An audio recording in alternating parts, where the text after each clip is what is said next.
Stage पे Congress party के सब वरिष्ठ नेता, हमारे प्यारे कार्यकर्ता, भाइयों और बहनों, गुजरात के युवाओं, किसानों, प्रेस के हमारे मित्रों, आप सबका यहां बहुत बहुत स्वागत। नमस्कार।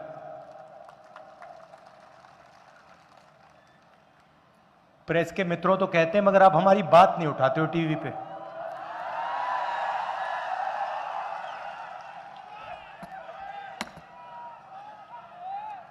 देखो मुस्कुरा रहे हैं, पीछे से रिमोट कंट्रोल है।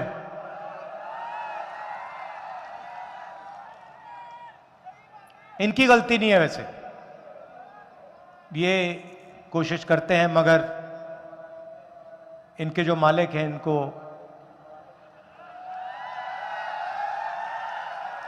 देखो ऐसे कर रहे हैं, देखो ऐसे कर रहे हैं।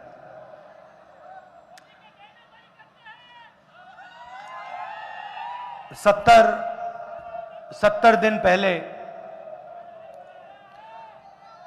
कन्याकुमारी से हमने भारत जोड़ो यात्रा शुरू की और अब हम महाराष्ट्र से मध्य प्रदेश में घुस रहे हैं। यात्रा श्रीनगर तक जाएगी और श्रीनगर में हमारा जो तिरंगा झंडा है उसे वो यात्रा लहराएगी।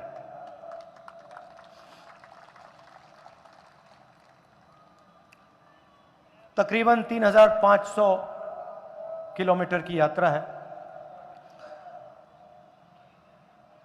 120 दिन 125 दिन लगने चाहिए। पैदल यात्रा है। बहुत सीखने को मिल रहा है।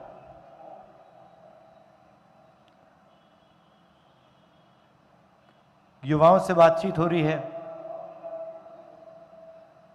किसानों से, मजदूरों से, छोटे व्यापारियों से, जो स्मॉल और मीडियम बिजनेस चलाते हैं, उनसे बात हो रही है।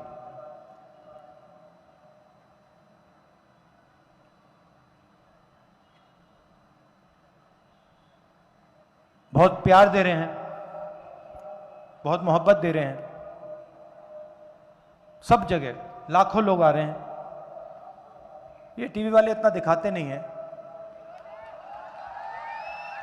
मगर नदी सी है। रोज 5:30 बजे लोग आते हैं, 6 बजे हम शुरू करते हैं, 8 बजे रात को, 7:30 बजे रात को यात्रा खत्म होती है। अजीब सी बात है, थकान बिल्कुल नहीं होती, बिल्कुल नहीं, क्योंकि पूरी की पूरी शक्ति, जनता की शक्ति हमारी मदद कर रही है। दुख इस बात का है कि यह यात्रा गुजरात से नहीं निकली।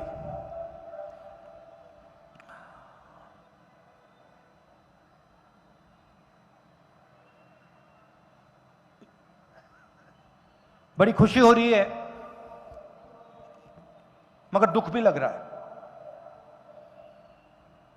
युवाओं से बात करते हैं, हजारों युवाओं से मैंने बातचीत की है। हर 5-10 मिनट कोई युवा आता है, अपने सपने के बारे में मुझे बताता है।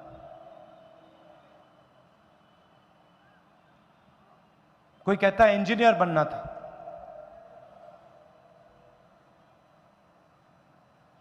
सालों पढ़ाई की, सपना देखा था कंप्यूटर इंजीनियर बनेंगे,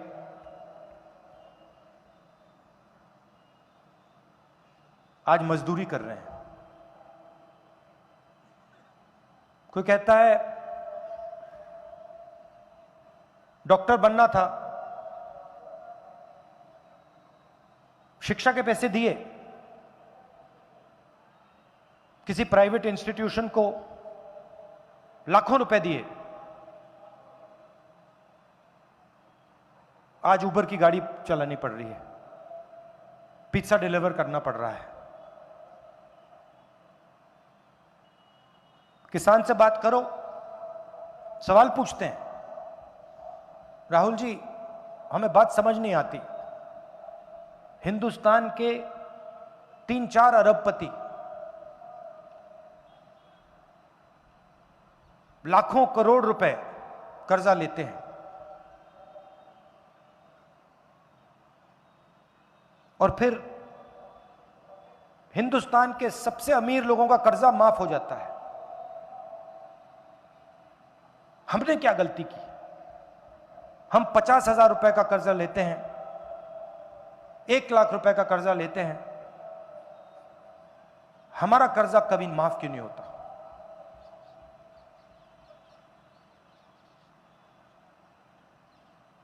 उन्हें जब वो कर्जा वापस नहीं देते तो उसे वो सरकार नॉन परफॉर्मिंग एसेट कहती है, उनके खिलाफ कोई कार्रवाई नहीं होती।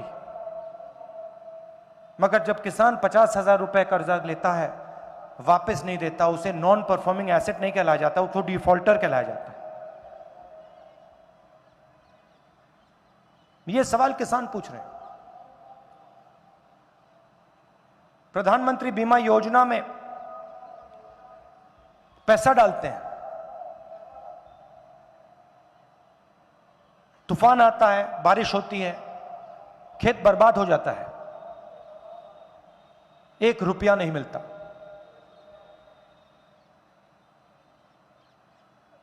फोन लगाते रहते हैं, नंबर से कोई जवाब नहीं देता, मेल भेजते रहते हैं, इंटरनेट पे मेल भेजते रहते हैं, कोई जवाब नहीं मिलता। ये सब सुनकर काफी दुख होता है।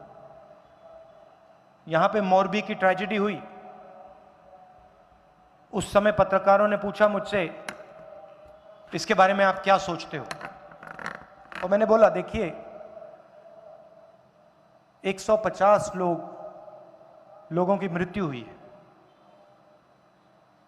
यह राजनीतिक मुद्दा नहीं है,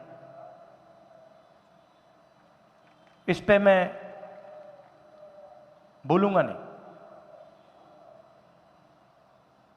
मगर सवाल उठता है, आज उठता है,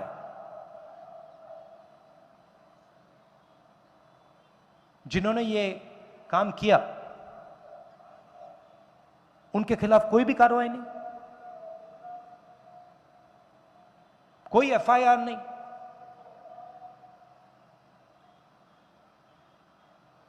बीजेपी के साथ उनका अच्छा रिश्ता है तो उनका कुछ नहीं होगा क्या? चौकीदारों को पकड़ लिया, अंदर कर दिया, मगर जो सच्चे लोग हैं, जो जिम्मेदार हैं, उनके खिलाफ कुछ नहीं।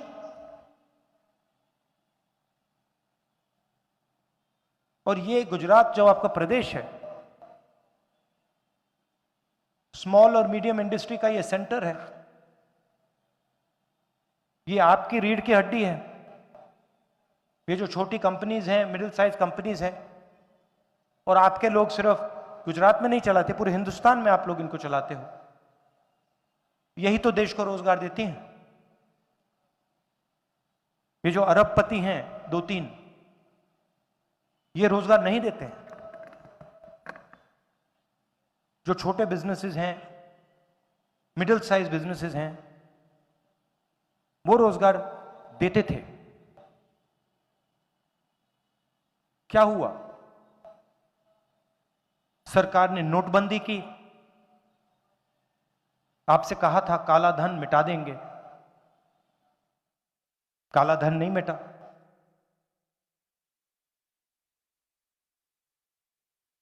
मगर सारे के सारे स्मॉल और मीडियम बिजनेसेस बंद हो गए। फिर गलत जीएसटी लागू की, 5 अलग अलग टैक्स, हर महीने फॉर्म भरो,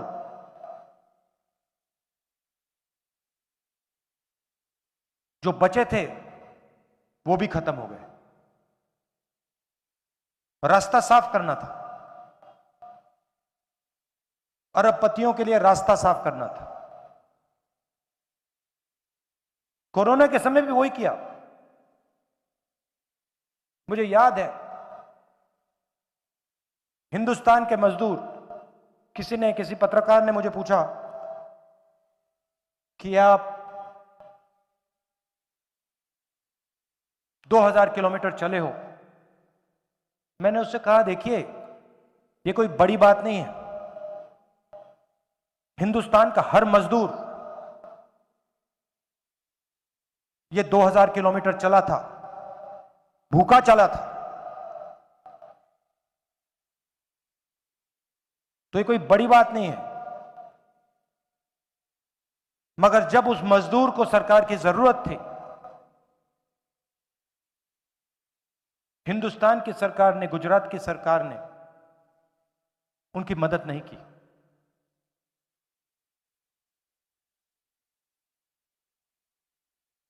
और जब वो मजदूर सड़क पे गिर रहे थे, मर रहे थे, उसी समय बीजेपी की सरकार ने हिंदुस्तान के सबसे अमीर अरबपतियों का लाखों करोड़ रुपए कर्जा माफ किया। जो स्मॉल और मीडियम बिजनेस चलाते थे वो चिल्ला रहे थे, हम बर्बाद हो गए, नोटबंदी हुई, गलत जीएसटी लागू हुई, उसके बाद कोविड आया, मदद नहीं की, सपोर्ट नहीं दी।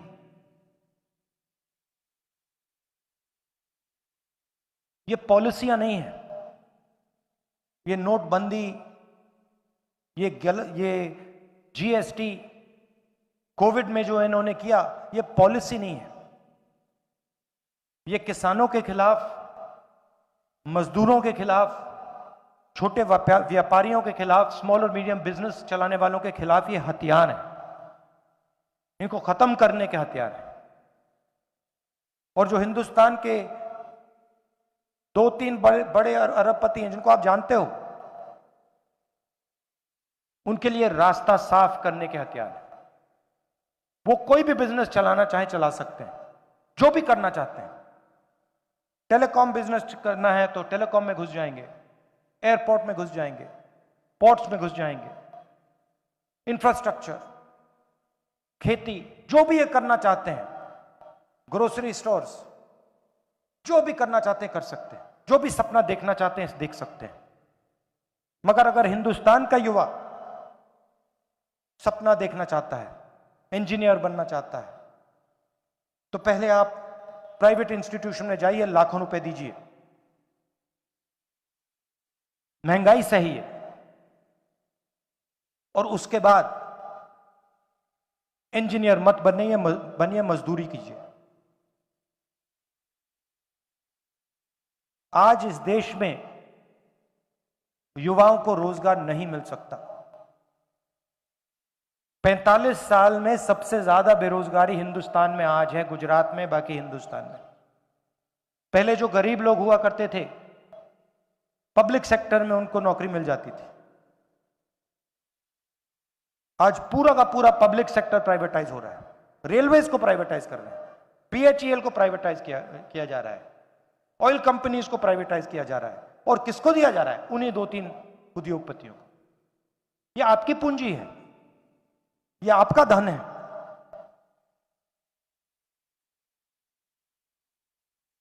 पब्लिक सेक्टर में आपको रोजगार नहीं मिल सकता। सरकार में लाखों पोजीशन खाली है, तो आप एक तरफ बेरोजगारी तो सहते हो, दूसरी तरफ महंगाई। यूपीए के समय पेट्रोल 60 रुपए का होता था, आज 100 रुपए से ज्यादा का है।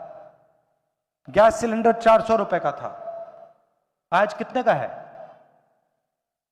1100 रुपए का है।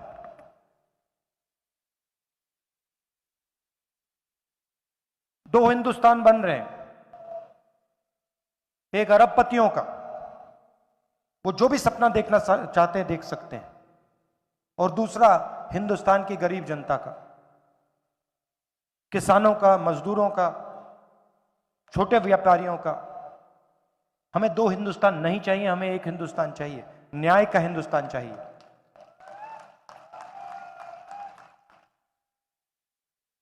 और भारत जोड़ो हम जो शुरू किए हैं, उसके पीछे सोच आपकी है, गुजरात की है, महात्मा गांधी जी की है। ये हमारी, ये नई चीज नहीं कर रहे हैं हम। रास्ता हमें गुजरात में दिखाया था, महात्मा गांधी जी ने दिखाया था, सरदार पटेल जी ने दिखाया था। आपसे ही सीख के हम ये तपस्या कर रहे हैं, जनता की आवाज सुन रहे हैं। 7-8 घंटे हम चलते हैं, हम कुछ बोलते नहीं हैं, किसानों की बात सुनते हैं, युवाओं की बात सुनते हैं, गले लगते हैं उनसे, मजदूरों से। और 7-8 घंटे चलने के बाद कभी 10-11 घंटे हो जाते हैं, हम 15 मिनट अपनी बात रखते हैं।